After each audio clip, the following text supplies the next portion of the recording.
My name is Ryan Huerta. Nice to meet you. Nice to meet you. I will be your case manager today, and just so we're on the same page, I am not an actual case manager. Just to go over confidentiality, everything we talk about is private, but if you do talk about harming or hurting others, I do have to report that. So just so we're on the same page today, if you'd like, you can introduce yourself and tell me why we are in here today. My name is Nickol, Downey, and I'm having panic attacks. Okay. I read your file, and we had spoke about you having panic attacks. Have you noticed when they happen or why they flare up? When a stressful situation happens. Okay. So we had messaged prior, and you had said that stressful situations bother you. Have you noticed any irregular patterns with your diet or loss of sleep or anything like that? I don't eat much, and I have a hard time going to sleep. Okay. So you say that you have a hard time going to sleep. Has it always been like that when you are out and about? Do you feel drowsy when you're living your day-to-day life, or is it kind of just when nighttime comes, it's time to wind down? Do you have issues going to sleep? I have a hard time going to sleep. Okay. So throughout the day, just to be clear, you don't have any issues feeling tired or drowsy? Well, yeah, I'm tired because I don't get any sleep. Okay. Okay, so you say you have a hard time going to sleep. Is there a lot of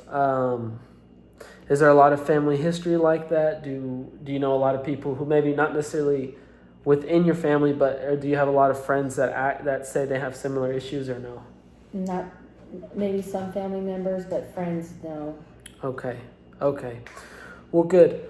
So this is good. I'm glad you came in today. I think it's really hard for people to come in and take the first step. So I want to congratulate you in taking the first step.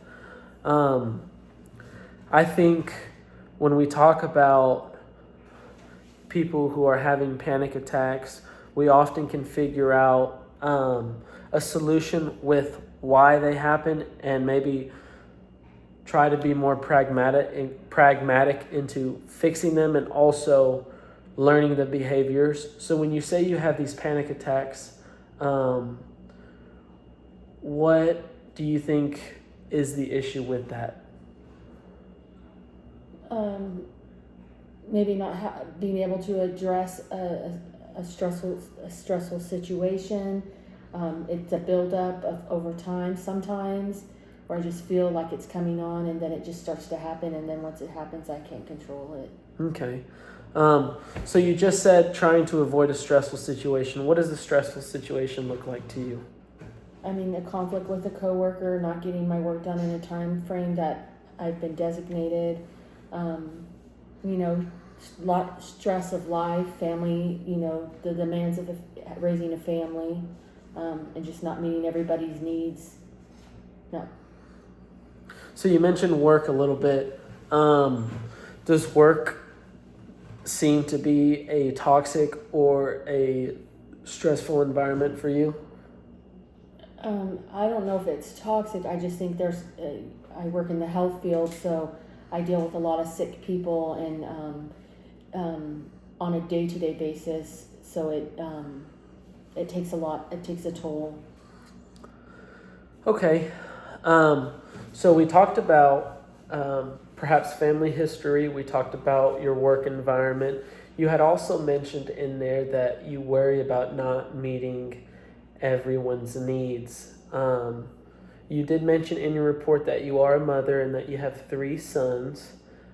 Why would you feel the pressure of not meeting everyone's needs when you yourself are always busy and worrying? I mean, for myself, I have expectations of, I have an idea in my mind of how I want my life to run, my family to run, when I'm at work, how I want it to run, and it's just hard when it goes off my plan of action. Would you say this plan of action happens all the time, sometimes, or very rarely, perhaps when these panic attacks happen? I think when the panic attacks happen. Okay. So when the onset of the panic, I think it depends. It's dependent on like the severity of the situation. Okay. Would you say that when dealing with the panic attack, can you tell me what happens to yourself, what you think, or even what you feel? I feel like the weight of the world's on me. I feel like I'm getting crushed by the situation that's going on, and there's like no way out of it. Okay. I feel like trapped in a room. Do you feel like, okay, so you said emotionally this is how you feel, the weight of the world is on your shoulders. How do you feel physically? Do you start to hyperventilate? Do you break out in a rash? Do you want to sit down and cry? Like, what are some physical characteristics that you have noticed or other people have noticed when you have these panic attacks? I think breathing and heart palpitations. Okay. When you've dealt with them in the past, what have been a few things that you or someone have done to calm the situation or find a solution for? I try to go walk it off, or like talk myself off the ledge. Like say it's gonna be okay. And how long do you think that usually takes? I mean, sometimes it's could be an hour. Sometimes it could be longer than maybe it. I mean, it just depends on what's triggering it. Okay. So we talked about family history. We talked about the stressful situations that are in the environment. We talked about some things that perhaps some solutions that you do have. We talked about also a lot of responsibilities that you may bear, whether it's being a mother, working, being hopeful for how your family should work or run. What are some things, excluding all the negative, that you do like to do in your free time that are positive that you look forward to? I like spending time with my 3 sons. I like home improvement projects. I mean, reading, that helps. Just peace and quiet sometimes, just not doing anything. Okay. So you mentioned spending time with your family, your 3 boys. You talked about reading.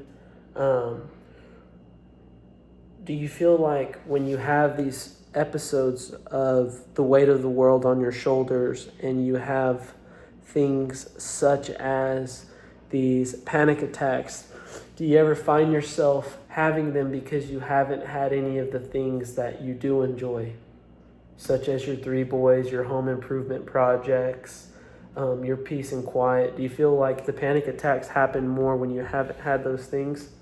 Yeah. Why do you think that is? Because it's just not a time it allows you time to unwind and Decompress. Yeah, decompress. Okay, so we've talked about all of the things that you've said, the good, the bad, and everything in the middle.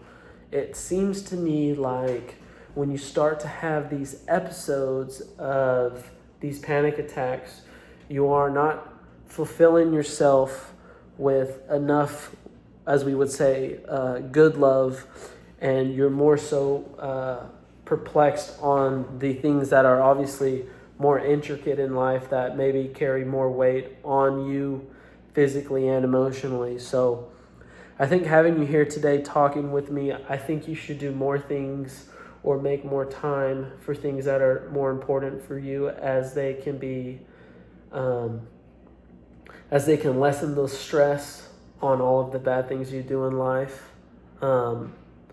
Is there any other thing you would like to tell me, or something that I have missed? No, I mean, I think by try to focus, set goals, and be more mindful of, to be able to self-digress and just be at peace. I think that's helpful in that aspect of it. So making more time for myself. Absolutely. to be able to just offset the stressful environment, some of the stressful environments that come my way. I would agree with that. So just to wrap it up, we've spoken about everything that is good and bad and everything in the middle. We also talked about confidentiality, how this stays between us, and if you were, which you didn't, speak about harming yourself or someone else, I would have to go and report it, which I will not have to. We have introduced each other. My name is Ryan Huerta. Your name is Nickol Downey. And apart from everything in there, we have found a solution on why these things happen. We have found a understanding of where you are and what happens when you have them. We have also talked about perhaps a solution for when you're having them, and also how to prevent it, and being pragmatic in that sense. So my name is Ryan. Thank you so much for coming in today.